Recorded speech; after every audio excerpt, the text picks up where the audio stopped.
Welcome to the Season of Self-Love podcast. I am your host, Nyomi Banks, and I am thrilled to have you join me on this transformative journey. You see, every day we dive into a powerful conversation about self-discovery, healing, and empowerment.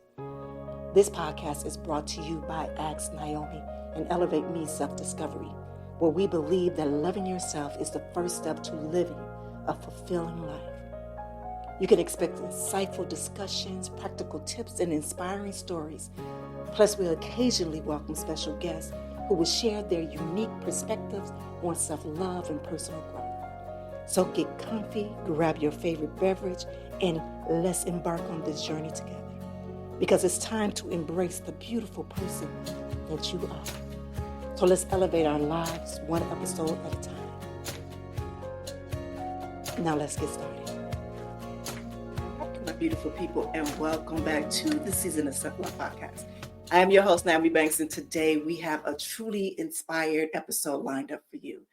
Joining us is Ray Martin, a man who has turned his personal trials into triumph through a transformative journey of self-discovery. But before we bring Ray to the stage, let's take a quick break.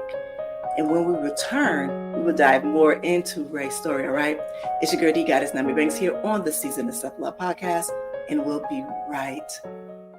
Exciting news, everyone. Nyomi Banks, your favorite transitional life and relationship coach and the inspiring host of the Season of Self-Love podcast, has just released another incredible resource for your personal growth journey, introducing her latest transformational ebook and workbook, Balancing Act, a guide to harmonizing your life.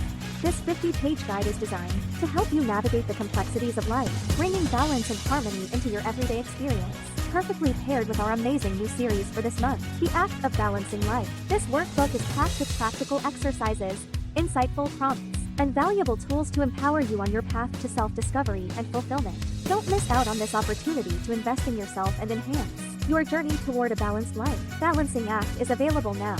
Grab your copy today and step into a world of harmony and self-love. What are some common barriers that prevent people from expressing? Hey, it's your girl, Goddess Nyomi Banks here from the Season of Self-Love podcast. Yeah, I would say remorse. So shame and guilt is a very dividing emotional. Now, these are one of the many amazing conversations that we have every day, Monday through Friday, right here on the Season of Self-Love podcast with myself, Nyomi Banks, as well as our resident therapist, Dr. Will Washington of Washington Wellness Institute. Come by. The reality of our relationship with people. Come by. And a lot of times we're afraid of how people look at us.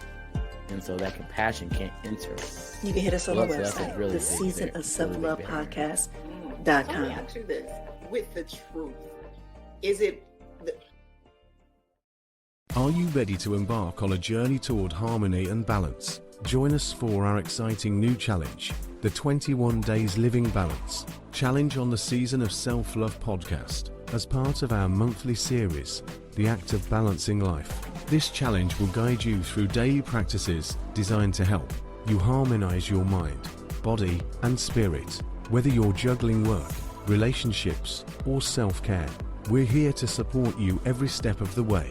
Don't wait, sign up now to take part in this transformative experience starting October 1st. Together, we'll build a community of balance, seekers ready to embrace joy and self-discovery. Visit our website or click the link in our bio to join the challenge today. Let's find our balance together. Welcome back. It's your girl, Goddess Nyomi Banks, here on the Season of Self-Love podcast. And today joining us is Ray. He is also, aka the Daily Explorer, an entrepreneur, an award-winning business leader, as well as a coach, mentor, and a facilitator speaker. You are a book of all trades. Yeah, I guess that's one of the benefits of being a bit older. You get to have done a lot of things, don't you, in your life? That is amazing. Yes. I thought that you did a lot of traveling.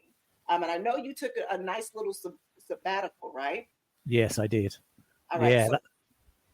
So go ahead. Yeah. I mean, in 2004, I had the idea to take a sabbatical because, my life had kind of imploded at that point. I was running a business that I founded with my wife, who was my business partner, and she decided she wanted out quite suddenly and abruptly. My father got very ill and he passed away. And so within 3 or 4 months, I was out of my home. My company was changing. My marriage was coming to an end. And the life that I sort of knew as my normal life had just completely imploded and it was gone. So friends of mine had said, why don't you take a 6-month sabbatical? That'd be quite a good thing to do. And I actually agreed at the time. It was.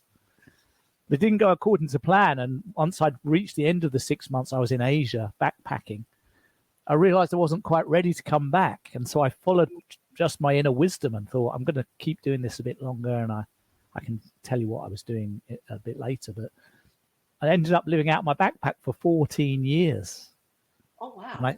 And I came back to England in 2019. I left in 2005 and I came back in 2019. I never imagined or expected I would do such a thing.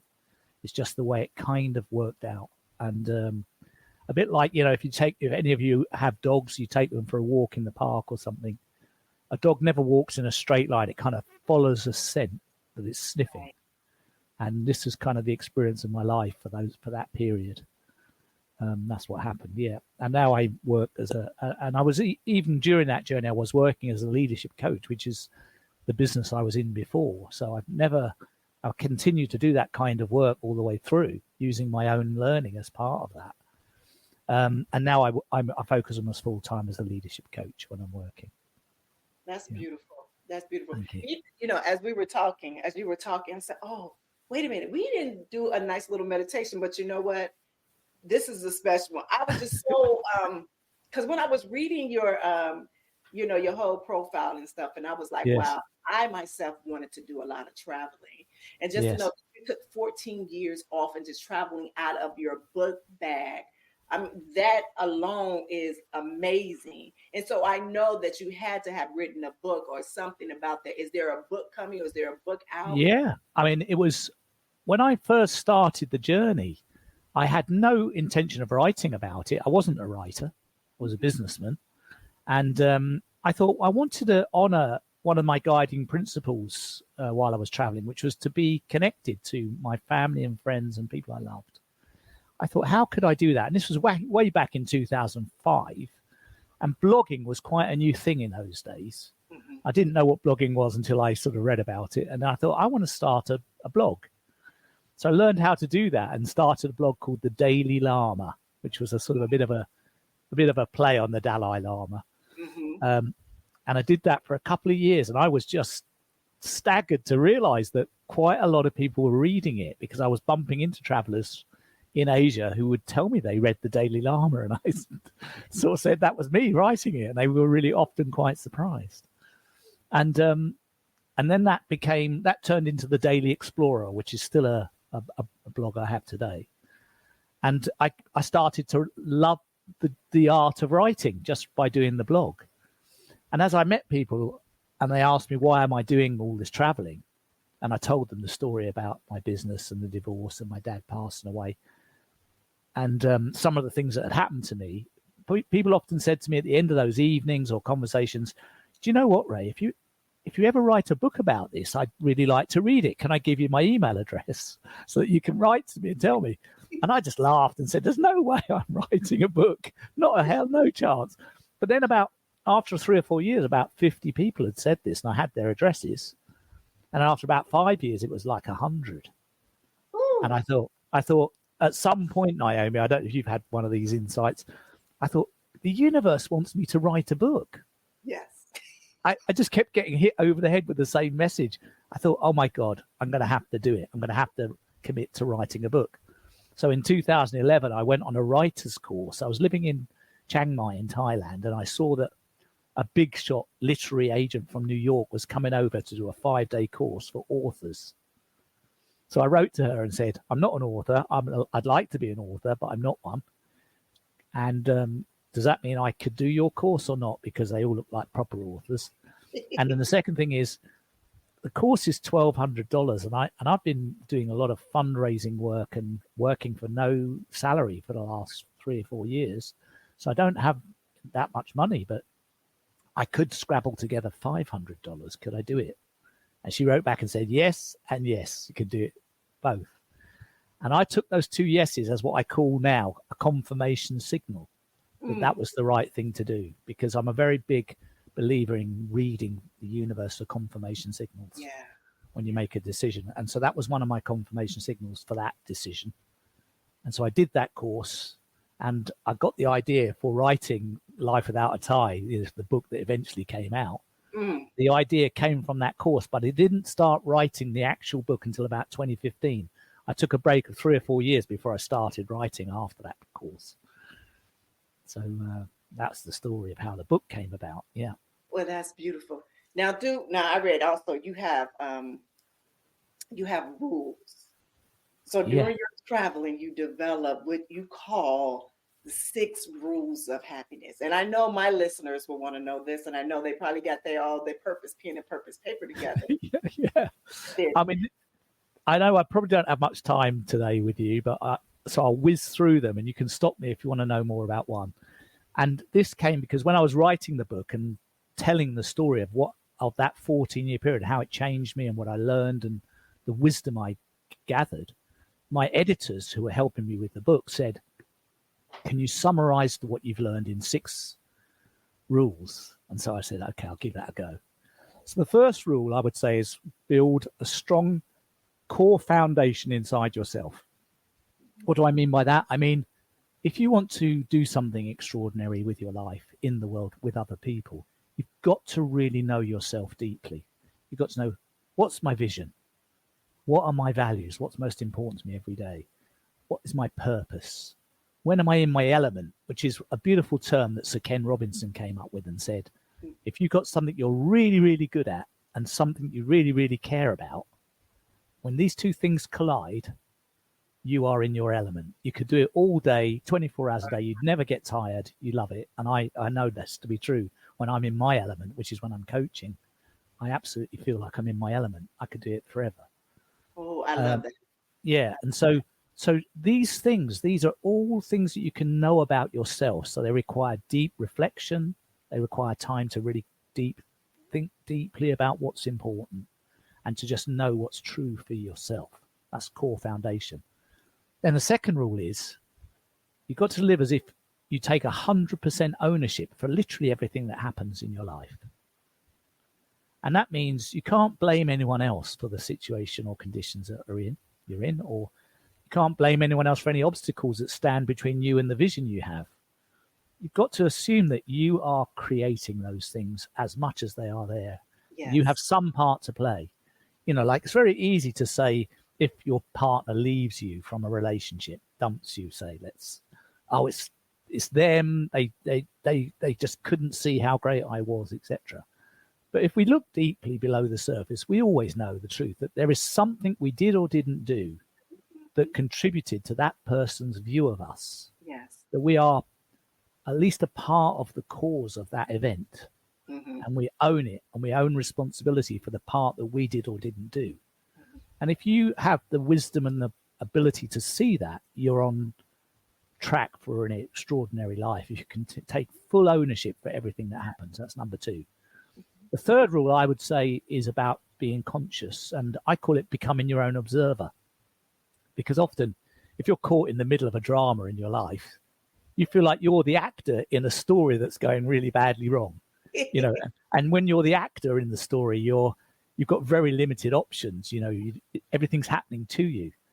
But as the lovely coach Anthony Robbins says in his book, you're not just the actor; you're also the script writer and the director. And you can rewrite the script, and you can change the direction of the scene, and then you can act in a completely different way in that scenario if you want to. And so that's about being able to observe, oh my God, I'm not the thoughts I'm having. I am the awareness or the consciousness that is noticing those thoughts. Yeah. I'm the person seeing those thoughts. So I am not the thoughts themselves, which means I can choose if I want to act on those thoughts or not, or whether I want to replace them. Right. You know, exactly. Yeah. I want to just cut you off right now. How you use that analogy with the movies, I use it as a book. I live by this about don't judge a book by its cover, but take the time to read the pages within the book. Yeah. And so when I turned 50, I knew that it was time. That was my first book of life. My second book of life is after I turned from 50 onward. And so I Right. knew through my transformation that I needed to change things. So I remember writing this post. During my 50th birthday, during the 50th year, is that I said, I thank you, a thank you letter to everyone who played a major role of characters in my first book. I don't know how Wow. you were you a villain or a person of a hero in my book? But if Yeah. you are blessed enough, and I am blessed enough for you to be in my second book, I am ready and willing and excited to see how your character shows up in my new book. Yeah, great. Oh, that's just perfect. It's a great application of the same principle. Yeah. Yeah, but taking a view as if you were outside of yourself, it can really help you a lot in many different situations, especially when you're stuck in your thinking. Yes. So, do you want me to carry on with the others, or have I got enough time? I want you to talk a little bit about mindfulness. That's a lot of things that we talk about here on the season of self-love. Yeah. Okay. And even though we didn't start with the meditation, we're going to end with the meditation because I need to have it in there somehow. You know, but I want to know your interest of how you approach with it, especially through your traveling. Yeah, I did. Yeah, absolutely. I mean, when I left the UK to start the journey of reinvention that I chronicled in the book, I didn't know what mindfulness was. I had no idea. I was just a broken person trying to figure out life. But after 6 months, I was in a beautiful country. Thailand is very picturesque and idyllic. But on the inside, I felt panic, fear, guilt, shame about having messed up my marriage. I wasn't feeling very good about myself at all. Lots of anxiety, stress, agitation. And changing the outside didn't make any difference. Right. And when I told this story to a traveler who I met who had some wisdom, he said, well, that's because you've got some inner exploration and work to do. You know, I suggest you go and do a Vipassana retreat. And I said, what is a Vipassana retreat? I didn't even know what that was. He said, well, you go into a monastery for 10 days. It's a Buddhist monastery. And you sit with the monks and you just silently meditate with them for 10 days. And they provide you with all your food and a place to sleep. And they teach you about the Dharma and the Buddhist teachings. I said, I've never been quiet for 10 minutes, let alone 10 days. The idea of being silent for 10 days just felt impossible. But some part of me knew that's what I needed to do. And I wanted to do it. So I went and did that. And after 10 days, Naomi, I just felt like a totally different person. I mean, I came out of that monastery and it was as if, like, say there was a volume dial on the side of my head, a physical dial, and it had been 9 out of 10 or 10 out of 10 before I went in. It was as if somebody had turned it down to a 1 out of 10 over those 10 days. And all the anxiety and stress had fallen away. And I just saw things how they really were for the first time. And understood a lot about how human suffering gets created, which is through our thinking, through our thoughts, through our mind. Our mind is not a useful ally when we're stressed. And I didn't understand any of this, but the practice of observing my own thinking whilst meditating taught me this and taught me how to cope with it hugely, you know. So I then wanted to have a mindfulness practice ongoing. And so I joined a Sangha in Thailand where I could go and meditate every week with a group of friends. And I've had a mindfulness practice and a meditation practice all these years since, and I've never stopped. And I regularly do retreats as well to just keep myself completely in that flow. Yeah. That's beautiful. You know, as you were speaking and you were talking, I was remembering a book that I read by Michael A. Singer. He's my hero. The Untethered Soul is the best book I've ever read, and I've read it 4 times. I read it twice. I just read it last week, and it does so well for me. Yeah. Yes. If you only read one book in your life, make it The Untethered Soul. That's the only one you need to read. Yeah, I read that one, but you know, I went backwards. I read The Surrendering Experiment. Yeah, that's good too. And I read Untethered Soul. And as you were speaking and you were talking, I just envisioned you from the surrender experiment when Michael, he said about him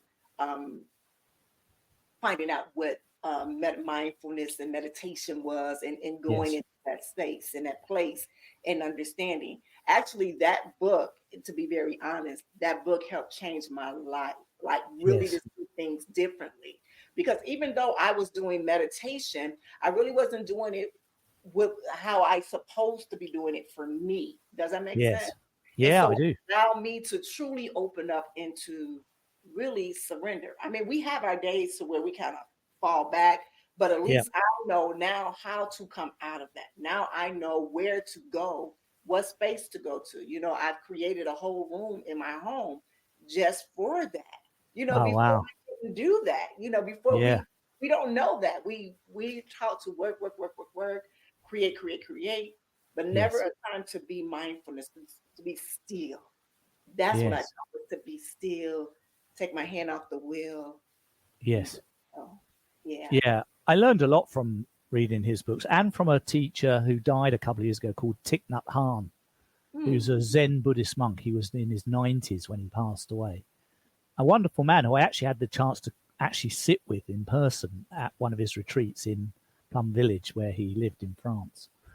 And he created a distinction for me, which has always been useful over the years, which is there's meditation is put into meditative practice and applied practice. So the meditative practice is about recharging your mindfulness batteries. It's giving you mindful energy. So that the way that looks is things like sitting quietly, walking in nature, swimming, anything that you do alone and quietly to still and quieten the mind. That's the meditative practice that charges your batteries.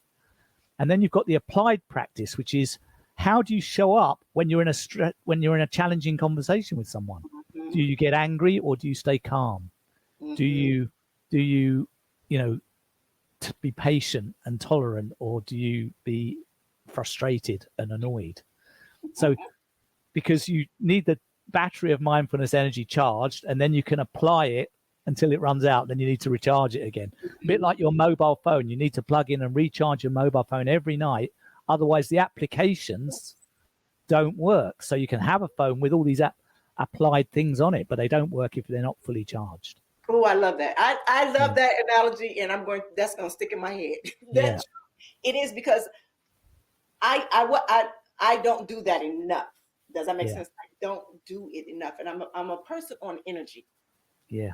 I'm an empath, and Right. so just even before here, I sage, I pray before I wow. even get on when I'm speaking to different people, because I understand that energy is powerful.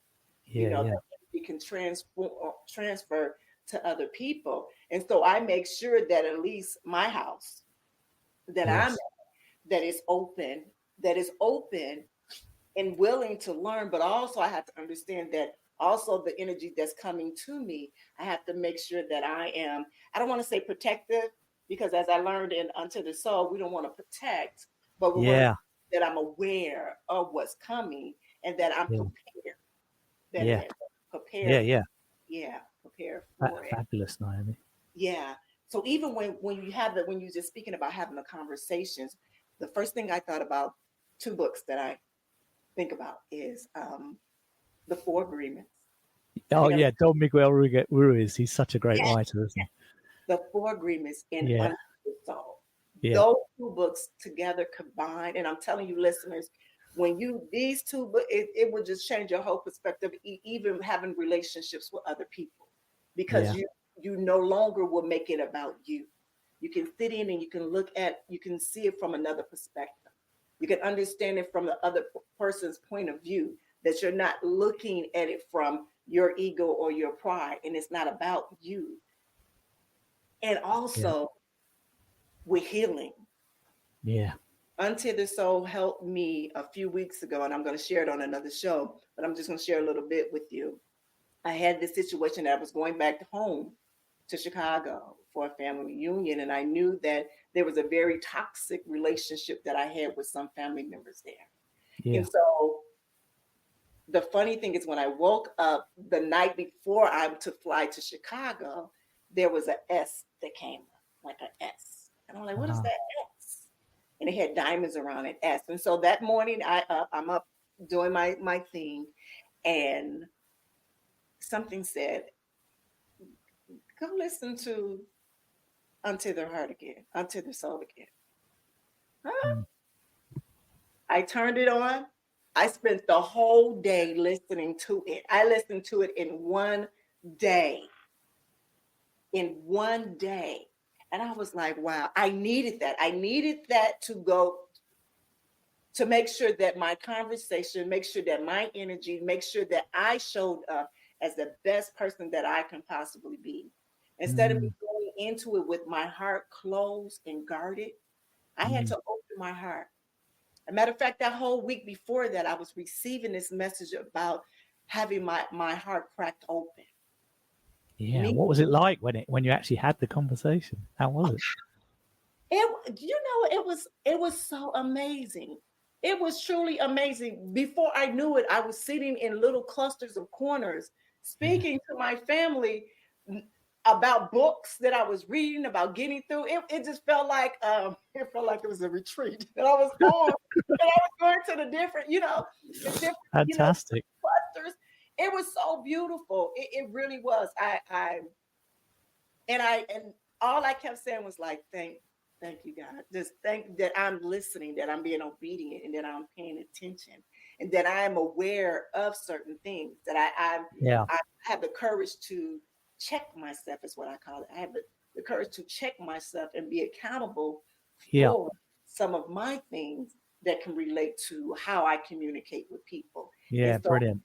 it allows me to be like, okay, I hear what this conversation is saying. Is it worth going down that rabbit hole with it? Mm. If going down that rabbit hole, what does it do?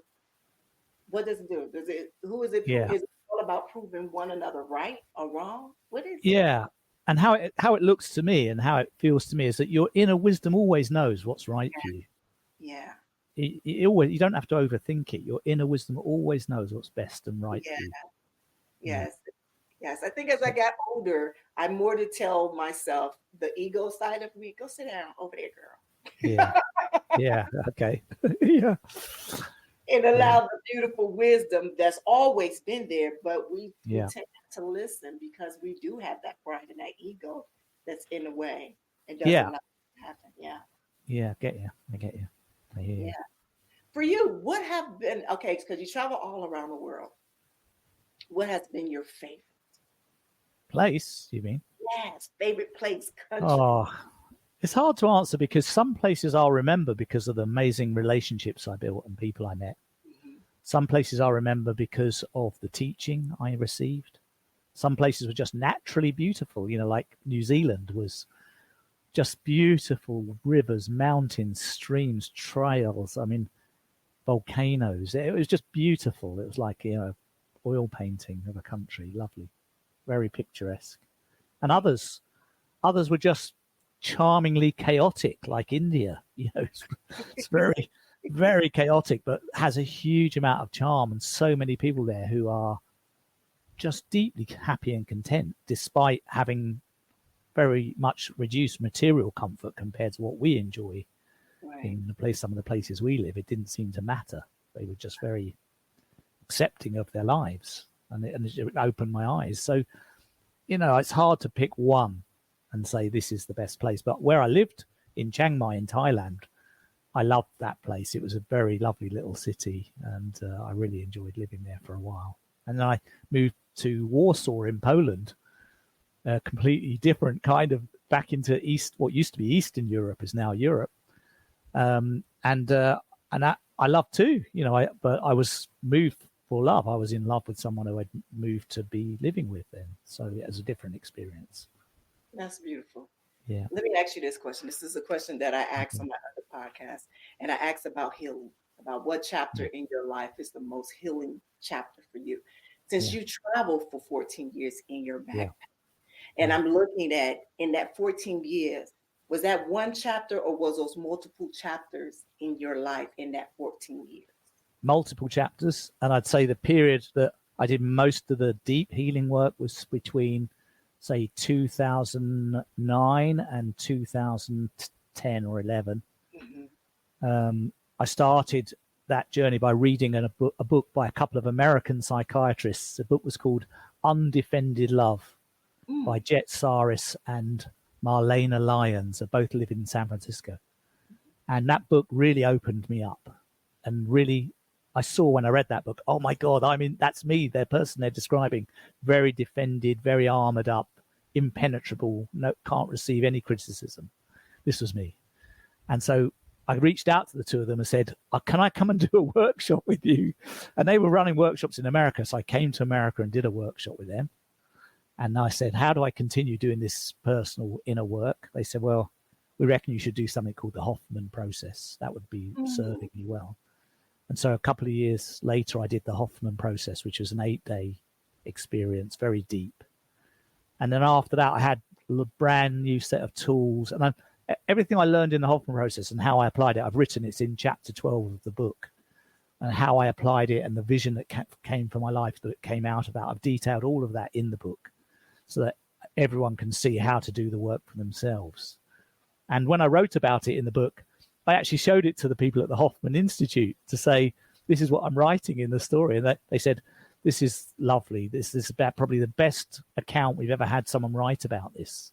So we're very delighted that you're publishing it. So, that's when I did the deep work. But the work, honestly, Naomi, it never stops. I'm in the work all the time. I mean, I'm in a relatively new relationship. I've been with my current partner for a year. And, maintaining harmony in that relationship requires work and communication and requires some letting go of some beliefs I hold. And it's never stopping. It's never stopping. It's just work that is ongoing to stay in a place of peace, love, equanimity. That's a constant challenge, I think. Not a challenge. That makes it sound like you don't really want. I really want to be loving and kind, so it's something I want to do. But I find my own programming and my own conditioned mind trips me up and has me become defensive and frustrated at times where I don't need to be that way. Yeah. So when you get that way, where do you go from there? I mean, where do you go from there? Yeah. First of all, I notice it straight away. I go, okay, I'm noticing I'm going down a path I don't want to go down. I can then turn to my partner and say, I'm really sorry I've gone down a path I don't want to go down in this conversation. It's very unskillful of me, and I'd like to take a couple of steps back and go down a new path with you. May I do that? Oh, beautiful. Yeah.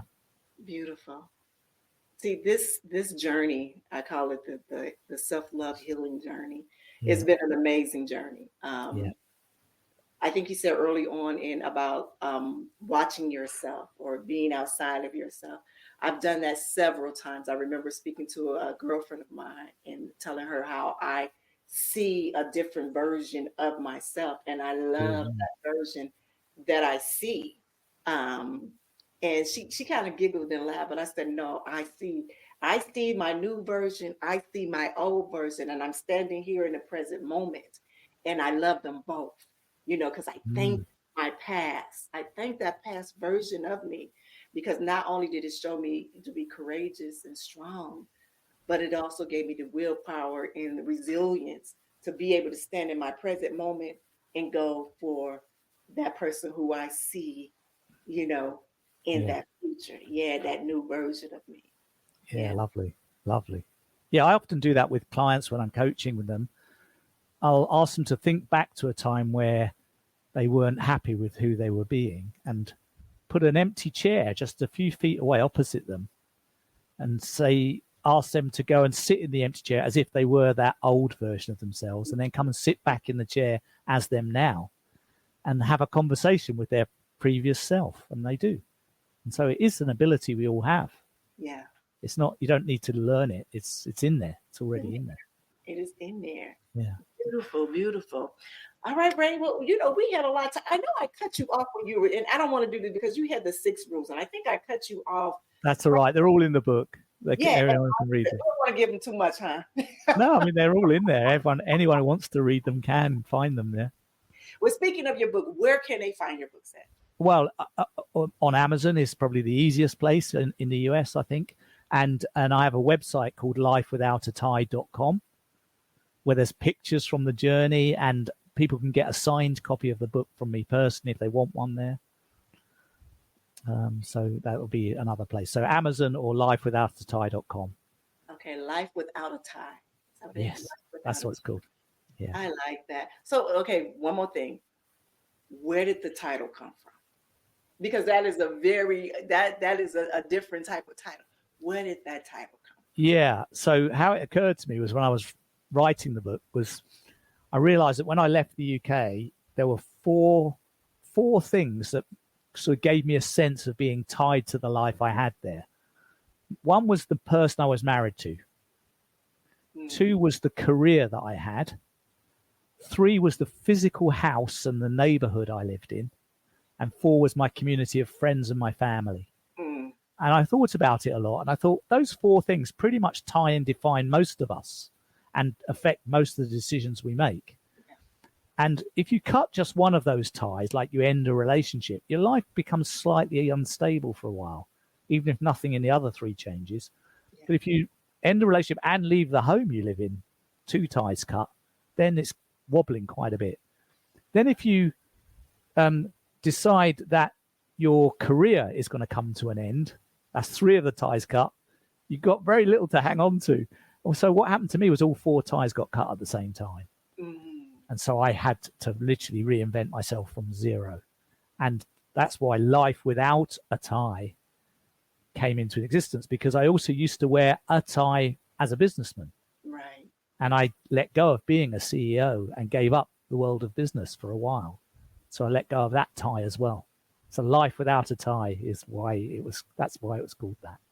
Oh, that's beautiful. I like that, Ray.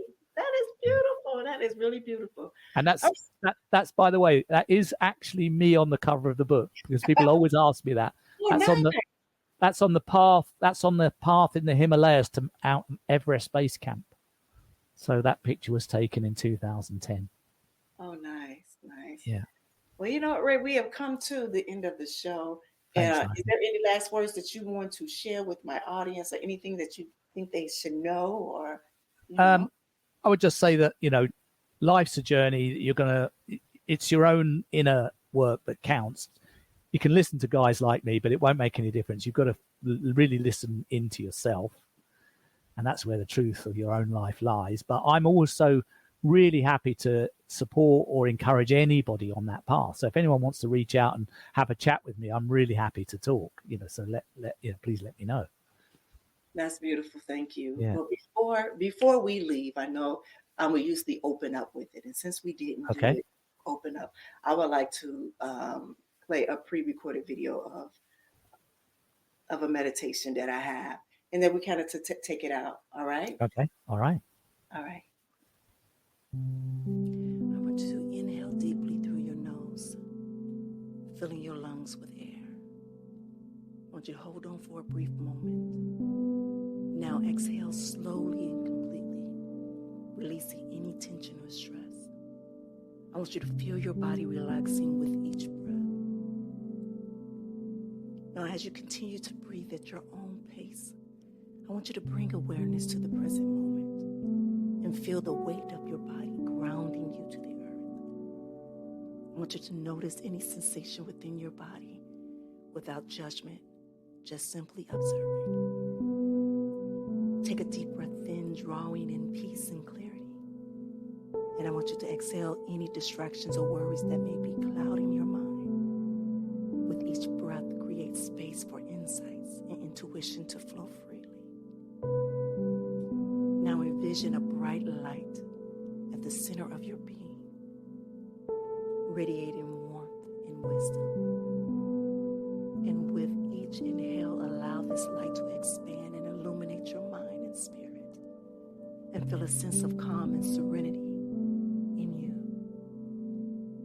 Take one final deep breath in, embracing this moment of stillness and inner connection, and exhale slowly, carrying this sense of present and openness with you as you move forward. So when you are ready, gently open your eyes and carry this feeling of mindfulness